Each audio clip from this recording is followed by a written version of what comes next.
சட்டமய உறவுகளுக்கு எனது அன்பார்ந்த வணக்கங்கள். இன்னைக்கு நம்ம பார்க்கக்கூடிய விஷயம் வந்து பாத்தீங்கன்னா டிடிஎஃப் வாசன் அவரோட லைசன்ஸ் வந்து கேன்சல் பண்ணிட்டாங்க. இது வந்து பாத்தீங்கன்னா ஒரு பெயில் கேட்கிறப்ப வந்து பாத்தீங்கன்னா இந்த விஷயத்தெல்லாம் சொல்லி தான் பெயிலே கேட்டிருக்காரு. இருந்தாலும் அபிஷியலா வந்து பாத்தீங்கன்னா ஒரு 2 நாட்களுக்கு முன்னாடி அவரோட லைசன்ஸை வந்து கேன்சல் பண்ணிட்டாங்கன்ற ஒரு விஷயத்த கட்டாயம் நீங்க எல்லாரும் தெரிஞ்சுக்கணும். அது என்ன அப்படின்றத வந்து இன்னைக்கு நம்ம வீடியோல பார்க்க போறோம். தொடர்ந்து ஆதரவு கொடுங்க, சப்போர்ட் பண்ணுங்க. லீகல் கண்டென்ட் நிறைய நம்ம சேனல் இருக்குது, எல்லாத்தையும் பாருங்க. மறக்காம சேனலை சப்ஸ்கிரைப் பண்ணிடுங்க, வீடியோ லைக் பண்ணிடுங்க. வாங்க வீடியோக்குள்ள போவோம்.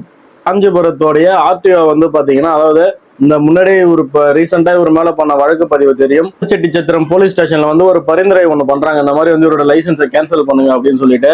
அது வந்து என்ன நடந்திருக்கு அப்படின்னு சொல்லி நீங்க பாத்தீங்கன்னா, இந்த ஒரு பரிந்துரை ஏற்று வந்து பாத்தீங்கன்னா கிட்டத்தட்ட அவரை வந்து 10 வருஷத்துக்கு வந்து ஒரு வண்டியே ஓட்டக்கூடாது அப்படின்னு சொல்லி ஒரு ஆர்டரை வந்து பாத்தீங்கன்னா காஞ்சிபுரம் ஆர்டிஓ பாஸ் பண்ணிருக்கின்ற ஒரு விஷயத்த கட்டாயம் நீங்க எல்லாரும் தெரிஞ்சுக்கணும்.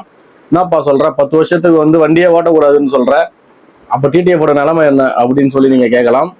வணக்கம், நான் உங்க வாசன். நம்ம கெட்டப்ப பார்த்த உடனே உங்களுக்கு தெரிஞ்சிருக்கும் நெக்ஸ்ட் ரைடு கிளம்பிட்டோன்னு. நெக்ஸ்ட் ரைடு எங்க போறோம்னு வந்து பண்ணா காட்ஸ் ஓன் கண்ட்ரி. இவரோட ஹிஸ்டரி ஃபுல்லாத்தையும் சொல்லியிருக்காங்க. தலைவர் எங்கெங்கெல்லாம் வந்து பாத்தீங்கன்னா கேசஸ்லாம் வாங்கியிருக்காருன்ற விஷயத்த எல்லாத்தையும் சொல்லிட்டு, முக்கியமா வந்து நீங்க தெரிஞ்சுக்க வேண்டியது, இவர் வந்து பாத்தீங்கன்னா ஒரு ஹேபிச்சுவல் அஃபண்டர். டிடிஎஃப் வாசன் வந்து பாத்தீங்கன்னா இது வந்து ஒரு தொடர் குற்றத்தை இந்த மாதிரி செய்யக்கூடிய ஒரு நபர் அப்படின்ற ஒரு கிரவுண்ட்ஸ்ல இவர் வந்து லைசன்ஸ் நாங்க கேன்சல் பண்றோம்னு சொல்லிட்டு ஆர்டிஓ கேன்சல் பண்ணிட்டாங்க. என்னப்பா சொல்ற, கேன்சல் பண்ணிட்டாங்கன்னா அவ்வளவுதானா அப்படின்னு சொல்லி நீங்க எல்லாரும் கேட்கலாம். கண்டிப்பா கேன்சல் பண்ணிட்டாங்கன்னா அவ்வளவுதான் அப்படின்னு சொல்லி கிடையாது.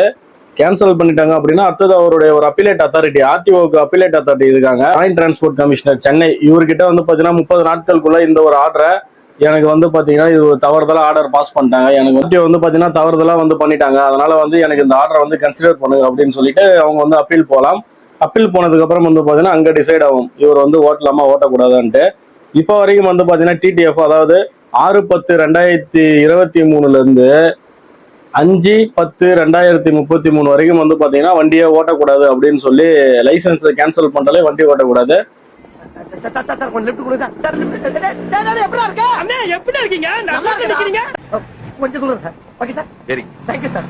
வந்து பாத்தீங்கன்னா ஒரு அடி மேல அடி அப்படின்னு சொல்லி சொல்லலாம் டிடிஎஃப்க்கு.